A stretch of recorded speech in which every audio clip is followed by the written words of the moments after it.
La Chine a récemment bouleversé le monde de l'aviation.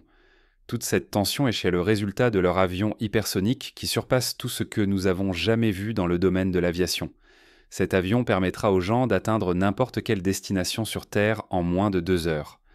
Bien que le concept d'un jet hypersonique pour les touristes semble tout droit sorti de la science-fiction, il a été confirmé que ce projet est réel. Que prépare exactement la Chine? Quelles sont ses caractéristiques massives qui ne peuvent être ignorées? Rejoignez-nous dans cette vidéo alors que nous partageons chaque détail fascinant sur ce jet hypersonique. L'avenir de l'aérospatiale.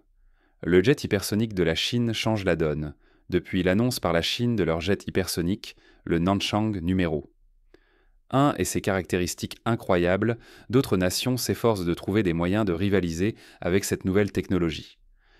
Ce n'est pas quelque chose que la Chine a inventé du jour au lendemain. C'est un projet qui a nécessité une planification minutieuse, une analyse, une étude et des tests. Ils ont fait tout cela parce qu'ils voulaient atteindre l'excellence, et à en juger par les apparences, ils y parviennent. Avant cela, d'autres nations se concentraient sur les avions supersoniques, mais maintenant la concurrence s'est intensifiée. Ce n'est pas la vitesse du Nanchang numéro 1 qui en fait un produit de premier ordre. Chaque détail de cet avion est impressionnant. Et faites confiance à la Chine en matière de créativité, de technologie et d'innovation. Ils ont toujours raison. Quels sont donc ces détails? Et comment les autres nations s'adaptent-elles à cela? Continuez à regarder pour le découvrir. Commençons par sa vitesse.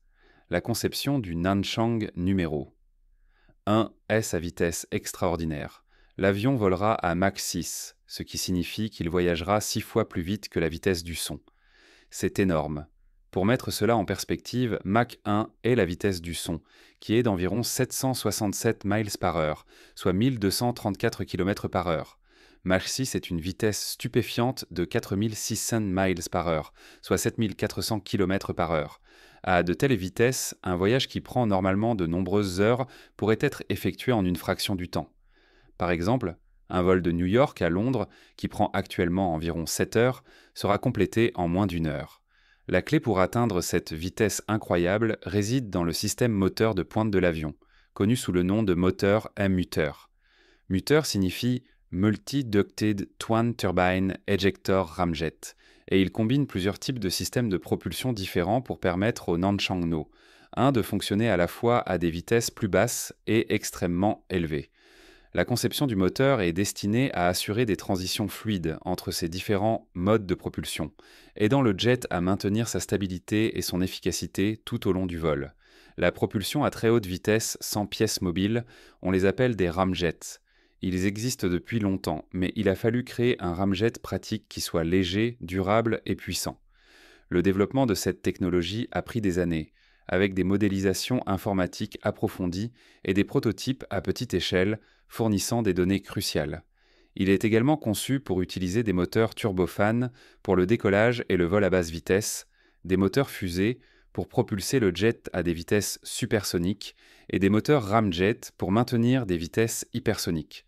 En matière de gestion thermique, il existe ce défi de propulsion. Les jets hypersoniques nécessitent des moteurs capables de fonctionner à la fois à des vitesses subsoniques, c'est-à-dire en dessous de la vitesse du son, et à des vitesses hypersoniques. Le jet Nanchang numéro 1 repose sur une combinaison de moteurs turbofans, de moteurs fusées et de moteurs ramjet pour atteindre sa vitesse incroyable de Mach 6. Chaque type de moteur joue un rôle à différentes étapes du vol. Les moteurs turbofans sont efficaces à des vitesses plus basses et peuvent y en fonctionner pendant le décollage et l'atterrissage. À mesure que l'avion accélère, les moteurs ramjet et scramjet, qui sont des moteurs à air aspiré utilisant l'air à grande vitesse pour comprimer l'air nécessaire à la combustion, prendront le relais, permettant au jet de dépasser Mach 5. Les ramjets sont un type de moteur à air aspiré qui devient plus efficace plus l'avion va vite. Les ramjets ne fonctionnent que lorsque vous allez vraiment vite, comme à Mach 3. Mais ils ne peuvent pas fonctionner à des vitesses plus basses, c'est pourquoi le jet s'appuie également sur les autres moteurs lors du décollage et de l'atterrissage.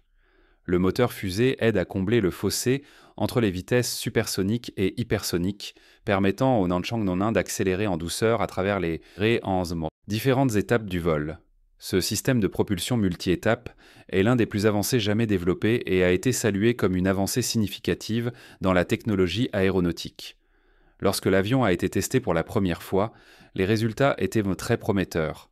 Le prototype plus petit et sans pilote pèse seulement 500 kg et a déjà démontré la capacité d'atteindre des vitesses élevées en laboratoire. Il commencera à fonctionner pleinement en 2025, alors que l'année touche à sa fin. Ce jet sera en opération pendant des décennies, transportant des passagers autour du globe à des vitesses sans précédent. Selon des rapports en provenance de Chine, l'avion pourra transporter jusqu'à 10 passagers, ce qui le rend idéal pour des voyages d'affaires ou de loisirs à grande vitesse. Le développement du Nanchang numéro 1 a été dirigé par Yin Zeyong, un scientifique de premier plan dans le projet. Yin et son équipe ont commencé à travailler sur le concept en 2019, et malgré les défis auxquels ils ont été confrontés, ils restent optimistes quant au potentiel de l'avion. Yin a décrit le projet comme une avancée dans la technologie et le voyage, soulignant que le vol hypersonique pourrait changer la façon dont les gens perçoivent le transport mondial. L'un est directeur de la science et de la technologie à la Aero Engine Corporation of China, et il a même suggéré que cette nouvelle forme de voyage changera la civilisation humaine. Le Nanchang No. 1 est largement considéré comme un rival direct du Concorde, le légendaire jet supersonique qui a été introduit il y a plus de 50 ans et a été retiré en 2003. Le Concorde avait une vitesse de croisière maximale de Mach 2,04, soit 2179 km/h, ce qui le rendait 2 fois plus rapide que la vitesse du son. Bien qu'impressionnant pour son époque, la vitesse du Concorde est largement dépassée par celle du Nanchang No. 1, conçu pour voler à 3 fois cette vitesse. Le retrait du Concorde en 2003 a laissé un vide sur le marché du transport aérien à grande vitesse. Mais les avancées technologiques ramènent le rêve des voyages supersoniques et hypersoniques à la vie. Plusieurs entreprises et pays travaillant sur des projets qui pourraient révolutionner l'industrie aéronautique avec des vitesses allant de Mach 1 à Mach 6 et au-delà. Mais le Nanchang numéro 1, comme son nom l'indique, se démarque vraiment dans tout cela. Le projet est l'un des efforts les plus prometteurs pour repousser les limites. Il ne changera pas seulement la façon dont les gens voyagent, mais ouvrira également de nouvelles possibilités pour la recherche scientifique, les applications militaires et l'exploration spatiale. La capacité de voyager à des vitesses hypersoniques permettrait un voyage mondial plus rapide, un transport plus rapide des marchandises et de nouvelles opportunités de collaboration internationale. Le Nanchang No. 1 est un grand bond en avant dans la technologie aéronautique. Son succès ouvre la voie au développement d'avions encore plus rapides et plus efficaces à l'avenir. À mesure que le monde devient plus interconnecté, la demande pour des options de voyage plus rapides ne fera qu'augmenter, et des jets hypersoniques comme le Nanchang No. 1 en sont la réponse. Le développement du Nanchang numéro 1 est une avancée passionnante et révolutionnaire dans le monde de l'aviation. Mais la Chine n'est pas la seule à essayer d'introduire quelque chose de nouveau. D'autres pays construisent leurs propres jets et avions. Toutes les caractéristiques et tous les projets sont passionnants. Restez à l'écoute pour voir ce que ces pays préparent. Numéro 2, d'autres pays tentent de surpasser le Nanchang numéro. Première. La course au développement d'avions hypersoniques a attiré l'attention de nombreuses nations et entreprises privées à travers le monde, toutes conscientes du potentiel de cette technologie, et elles essaient en toutes de construire le meilleur. Des entreprises comme Hermeus, Stratolaunch et Hypersonics mènent la charge aux États-Unis et en Australie, chacune adoptant différentes approches pour surmonter les défis uniques du vol hypersonique. D'autres pays comme la Russie investissent également massivement dans des technologies similaires, avec pour objectif de construire l'avion le plus rapide que le monde ait jamais vu. La compétition internationale pour réaliser des voyages hypersoniques fiables ou des applications militaires est sérieuse, et cette nouvelle frontière de l'ingénierie aérospatiale a déclenché une course technologique mondiale.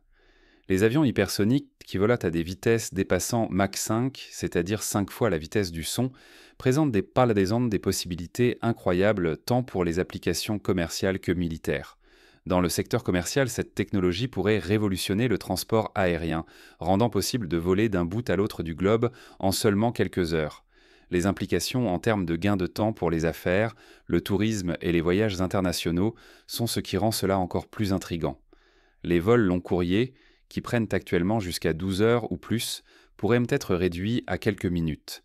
Ces avancées pourraient rendre le monde beaucoup plus petit, améliorant la connectivité mondiale de manière que nous n'aurions jamais cru possible. Dans le secteur militaire et de la défense, les avions hypersoniques sont considérés comme des changeurs de jeu. Ils servent d'entente de système de livraison pour des armes ou offrent de nouvelles capacités en matière de surveillance et de reconnaissance. Les vitesses extrêmes rendent difficile la détection et la réponse des ennemis, ce qui constitue un avantage stratégique significatif. Certains experts estiment que les missiles hypersoniques, par exemple, pourraient devancer les systèmes de défense antimissiles, donnant aux pays qui développent cette technologie un avantage dans la guerre moderne. La technologie derrière le vol hypersonique est complexe, et développer des avions capables de voyager à des vitesses hypersoniques de soutenues implique de surmonter des défis d'ingénierie importants. Ces équipes travaillent en temps donc dur pour s'assurer que tout se passe bien. La vitesse de ces jets génère une chaleur immense en raison de la friction des molécules d'air contre la surface de l'avion. Gérer cette chaleur et prévenir les dommages structurels à l'avion sont deux des plus grands problèmes auxquels les ingénieurs sont confrontés. Par exemple, les températures peuvent atteindre plus de 1500 degrés Celsius, 2732 degrés Fahrenheit, à Mach 5 et au-delà. Les matériaux traditionnels utilisés dans la construction des avions ne peuvent pas résister à une telle chaleur sans compromettre la sécurité et l'intégrité du jet. C'est pourquoi des entreprises comme Hypersonics recherchent de nouveaux matériaux, tels que des composites à matrice céramique qui sont légers, résistants à la chaleur et capables de supporter des températures extrêmes. Ces matériaux avancés sont cruciaux pour le succès des voyages hypersoniques car ils aident à réduire la chaleur et à protéger les composants vitaux de l'avion. L'un des acteurs clés de cette course mondiale est la Russie, qui a réalisé des avancées significatives dans le développement d'armes, de véhicules et de jets hypersoniques. Le véhicule de glisse hypersonique, avant-garde de la Russie, est conçu pour voyager à des vitesses dépassant Mach 20, rendant presque impossible l'interception par les systèmes de défense antimissiles. La Russie a également développé le missile hypersonique Kinzhal, qui peut être lancé depuis des chasseurs et atteindre Mach 10. Ces avancées ont suscité des inquiétudes parmi les analystes militaires, car les armes hypersoniques pourraient définitivement changer le paysage de la guerre moderne. Pendant ce temps, les États-Unis investissent également massivement dans la technologie hypersonique. En plus des efforts d'entreprises privées comme Hermias et Stratolaunch, le gouvernement américain, par le biais d'organisations comme la Defense Advanced Research Projects Agency, DARPA, et la NASA, finance la recherche sur la propulsion hypersonique et les matériaux. Le concept d'arme hypersonique à air aspiré de la DARPA est un projet notable visant à développer des missiles de croisière hypersoniques pour un usage militaire. La NASA, quant à elle, s'intéresse aux applications civiles de la technologie hypersonique et travaille sur le X-59, un transport supersonique silencieux. Maintenant, la NASA et Lockheed Martin ont dévoilé ce qu'ils appellent la prochaine génération d'avions supersoniques. Les fabricants affirment que cet avion expérimental combine le voyage supersonique avec un faible bruit. Le public a eu un premier aperçu du nouvel avion de recherche X-59 au centre de conception de Lockheed Martin en Californie. Un avion supersonique qui pourrait ouvrir la voie à de futurs avions hypersoniques en réduisant le bang sonique, l'un des principaux obstacles au vol supersonique et hypersonique civil. Au-delà des avions militaires et civils, il existe également un potentiel pour la technologie hypersonique de jouer un rôle dans l'exploration spatiale. Des véhicules hypersoniques réutilisables seront utilisés pour lancer des satellites ou d'autres charges utiles dans l'espace plus efficacement que ce que permet la technologie actuelle des fusées. Par exemple, le plan d'Hypersonics de développer le Delta Veloce Orbiter, un véhicule hypersonique pour le lancement de petits satellites, constitue une avancée significative dans la technologie de lancement spatial. Cela rendra l'accès à l'espace plus abordable et fréquent, permettant une nouvelle ère d'exploration spatiale et d'activité commerciale dans l'espace. La course hypersonique ne se limite pas à quelques pays. L'Europe investit également dans cette technologie, avec des projets comme le VMAX français, que nous appelons Vehicle Maneuvering Experimental, qui vise à développer des armes et des avions hypersoniques. L'Inde a également montré de l'intérêt pour la technologie hypersonique, travaillant sur le véhicule de démonstration de technologie hypersonique, un programme visant à créer un missile hypersonique pour son armée. Une étape majeure dans l'histoire du Make in India. Des scientifiques indiens ont réussi à tester la technologie hypersonique. Malgré les progrès réalisés, de nombreux défis demeurent à surmonter avant que les jets et avions hypersoniques ne deviennent une caractéristique courante de nos cieux. Le vol hypersonique promet de révolutionner l'aviation, mais le chemin pour y parvenir est semé de défis techniques et économiques. Voilà ce qui a freiné tout cela. Imaginez cela, voler de Tampa vers la Chine, l'Australie ou n'importe où ailleurs en moins d'une heure. Les ingénieurs en vol de l'Université de Floride centrale s'efforcent de découvrir le secret d'un voyage hypersonique sûr. Bien que l'idée de voler de New York à Tokyo en moins de 2 heures soit assez excitante, cette avancée technologique comporte son propre ensemble de difficultés. Ces défis vont des coûts et des obstacles réglementaires à des problèmes fondamentaux en physique et en matériaux. Abordons les éléphants dans la pièce que nous ne pouvons ignorer. Vous devez vraiment savoir ce qui a freiné ce projet massif dans toutes les nations, afin que nous ne les blâmions pas simplement de ne pas pousser cette innovation trop rapidement, comme nous pourrions tous le souhaiter. Les défis perturbants auxquels les pays sont confrontés pour relever tous ces défis d'innovation. Le principal obstacle immédiat au voyage hypersonique est leur coût. Développer même un prototype d'un avion hypersonique est extrêmement coûteux. Créer un jet capable de maintenir des vitesses au qu'il est supérieur à Mach 5 nécessite des matériaux avancés, des moteurs sophistiqués et des systèmes de refroidissement innovants, tous à un prix élevé. Le montant de la recherche et du développement nécessaire pour amener un tel avion sur le marché s'élève à des milliards de dollars. C'est beaucoup trop. Ensuite, il y a la production de masse. Construire juste un prototype hypersonique pourrait coûter des dizaines de millions de dollars. Mais produire ces avions en masse pour un usage commercial nécessiterait un effort industriel à l'échelle mondiale. Cela impliquerait des usines spécialisées, des processus de fabrication haut de gamme et un approvisionnement sans précédent en matériaux avancés. Tous ces coûts se répercuteront sur les prix des billets, rendant les vols hypersoniques prohibitifs pour tous sauf les voyageurs les plus riches. Bien que des entreprises comme Hermeus aient fixé des objectifs pour réduire ces coûts grâce à la réutilisabilité, nous sommes encore loin de rendre les voyages hypersoniques abordables. N'oublions pas les frais d'exploitation. Les jets hypersoniques consommeront d'énormes quantités de carburant. De plus, l'entretien régulier serait significativement plus coûteux que celui des jets commerciaux actuels. Par exemple, gérer les dommages causés par la chaleur due à la friction de l'air à Mach 5 ou au-delà nécessitera des inspections plus fréquentes et des réparations coûteuses. Même si une compagnie aérienne pouvait se permettre d'acheter ces jets, les prix des billets seraient probablement trop élevés. Certaines estimations suggèrent qu'un vol unique sur un jet passager hypersonique coûterait plus de 100 000 dollars par siège. C'est totalement fou. Pourquoi dépenser autant d'argent pour voyager ? Peu importe combien on prétend être riche, certaines choses sont tout simplement trop chères. Ce n'est pas que l'on ne puisse pas débourser une telle somme d'argent. Mais est-ce vraiment justifié ? Eh bien, il y a des gens qui iront quand même. Une autre difficulté majeure, c'est le bruit produit par un jet hypersonique. Le vol supersonique, comme celui du Concorde, a été interdit dans plusieurs pays en raison du célèbre bang sonique. Ce bruit fort se produit lorsqu'un avion franchit le mur du son, et il peut déranger les personnes au sol, briser des fenêtres et potentiellement nuire à la faune. Le Concorde, qui a opéré au XXe siècle, a dû faire face à des interdictions dans de nombreux pays à cause de ce problème, le restreignant à des routes au-dessus des océans. Les mêmes restrictions, voire plus strictes, s'appliqueraient probablement aux jets hypersoniques. Un avion hypersonique créerait un bang sonique encore plus fort et destructeur. Ce problème a conduit certaines entreprises comme la NASA, avec son X-59 transport supersonique silencieux, à se concentrer sur la réduction ou l'atténuation de l'intensité du bang. Le prototype de la NASA travaille à façonner l'avion de telle manière que le bang devienne un léger bruit sourd, c'est-à-dire un faible bang, qui est moins perturbant pour ceux au sol. Cependant, cette technologie est encore à un stade expérimental, et il n'est pas clair si ou comment elle pourrait être adaptée pour le vol hypersonique.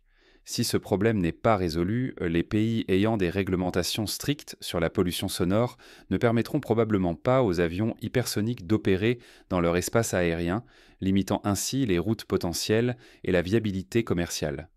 L'un des plus grands défis techniques du vol hypersonique est de gérer la chaleur immense générée par le vol à de telles vitesses. Les avions hypersoniques subissent des températures pouvant atteindre 2500 degrés Celsius, ce qui est beaucoup plus chaud que le point de fusion de matériaux courants comme l'acier et le titane. Cette chaleur est générée principalement en raison de la friction des molécules d'air frappant l'avion à grande vitesse. Ces températures extrêmes présentent un grand risque de fusion de la peau de l'avion, dégradant la structure et mettant en danger la sécurité des passagers. Ce n'est pas juste un simple voyage.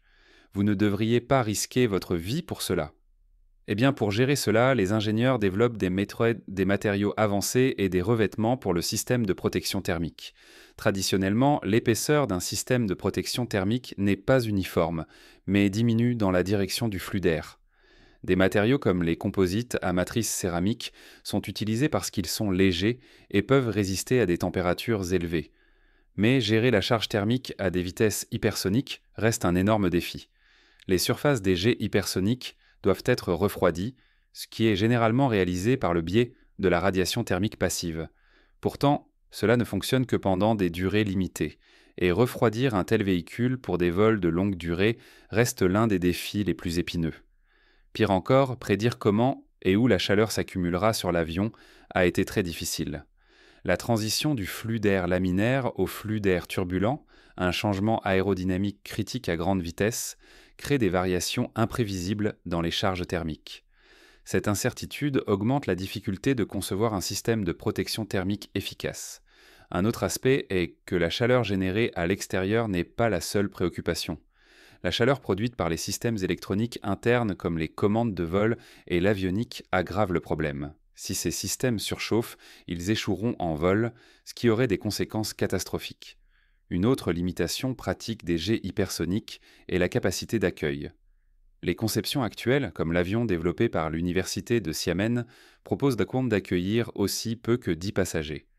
Les limitations proviennent en grande partie de la nécessité de réduire le poids, d'optimiser l'efficacité aérodynamique et de prévoir suffisamment d'espace pour les systèmes de protection thermique et le carburant. En termes simples, des avions plus grands feront face à des défis thermiques, structurels et de carburant encore plus importants, rendant l'augmentation de la taille difficile. Un avion qui ne peut transporter que 10 passagers ne sera pas économiquement viable. Les compagnies aériennes commerciales se concentrent sur le volume. Des avions plus grands peuvent transporter des centaines de passagers, leur permettant de répartir les coûts et de maximiser les bénéfices. Un jet hypersonique avec seulement quelques sièges devrait facturer des montants extraordinaires pour les billets afin de couvrir les coûts d'exploitation. Bien que certaines entreprises puissent être prêtes à payer ces prix pour des avantages en termes de gains de temps, la plupart du grand public serait exclu du marché. À une époque où le monde fait face au changement climatique et se tourne de plus en plus vers des options de transport plus écologiques, le vol hypersonique présente un autre défi. Nous ne pouvons pas ignorer cet impact environnemental. Voler à des vitesses hypersoniques nécessite d'énormes quantités de carburant et les moteurs utilisés, qu'il s'agisse de turbofans, de ramjets ou de scramjets, ne sont pas connus pour leur efficacité énergétique. Les jets hypersoniques brûleront plus de carburant que les avions conventionnels, entraînant des émissions de carbone plus élevées par vol. Cela est particulièrement préoccupant compte tenu de l'élan mondial pour réduire l'empreinte carbone de l'aviation. En parlant de dommages environnementaux, cela ne se limite pas aux émissions de carbone. Les jets hypersoniques volent à des altitudes beaucoup plus élevées que les avions commerciaux typiques, souvent dans la haute atmosphère. Cela soulève des préoccupations quant à l'impact sur la couche d'ozone, qui est sensible aux émissions des vols à haute altitude. Les scientifiques étudient encore les effets potentiels du vol hypersonique sur l'atmosphère, mais il existe déjà des spéculations selon lesquelles ces jets contribueront à l'appauvrissement de la couche d'ozone, aggravant le réchauffement climatique. Sans solution pour modifier leur impact environnemental, les jets hypersoniques pourraient en faire face à une forte résistance de la part des groupes environnementaux et des organismes de réglementation.